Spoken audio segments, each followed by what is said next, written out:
I'd come in about 7:30 or 8 o'clock in the morning and take a weather conditions.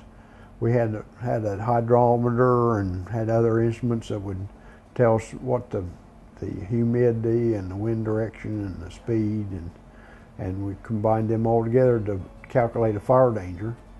And after the fire danger got up something like a 2 or 3, I'd man the tire. You took your own lunch and your own coffee and whatever you needed, and you just up there. A lot of time, especially when the danger was high, you'd scan it quite often, but you had a chance to read. And during the weekend, when there were people here and camping and everything, it was open and shutting the door probably 200 times a day. It seemed like every time you'd get rid of one person, another one would come up and knock on the door.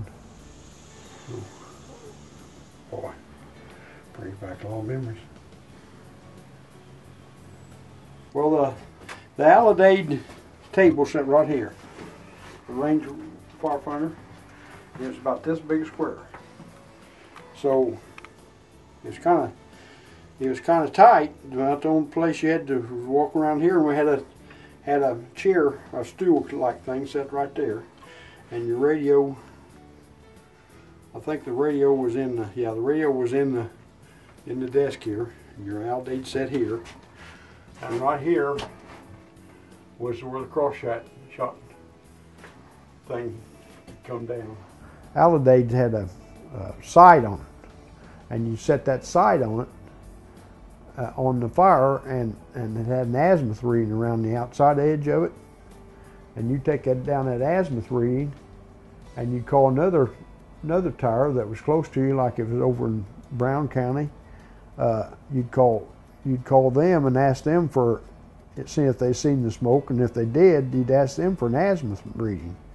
And if you get it for another tower, you got an azimuth reading off there, and then we had up on the wall, we had a map that was let down. It's called a cross shot map, and each tower had a circle with a range, or with a dial on it, and it has the azimuth reading around that circle.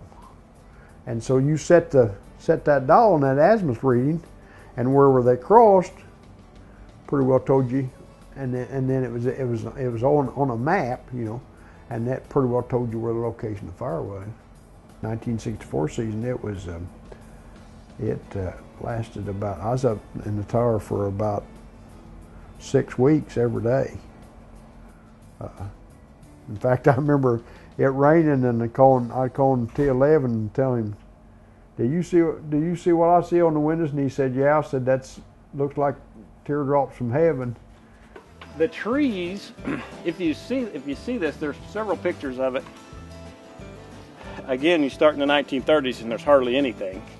And then you go a little further and you can see this fire tower, and as the pictures progress, now for years it was sticking 20, 30 feet above the trees. When I was a kid, you know, you come in and there's a fire tower. I mean, you can't miss it. It's way above the trees. Now it's at the tree line. So again, it shows you sort of the way the park's progressing and how the trees are growing, because you can see it, but it's right along the tree line, and things are changing big time. That's the only constant in life is change, and they should be preserved for the history of it, and that the kids, a lot of these children anymore, they don't even know what a fire tower is. I asked my son this morning, my grandson, I said, do you know what a fire tower is? And he said, no, Grandpa, what's a fire tower? I'm thinking it's just like old barns and everything. When they're gone, they're gone.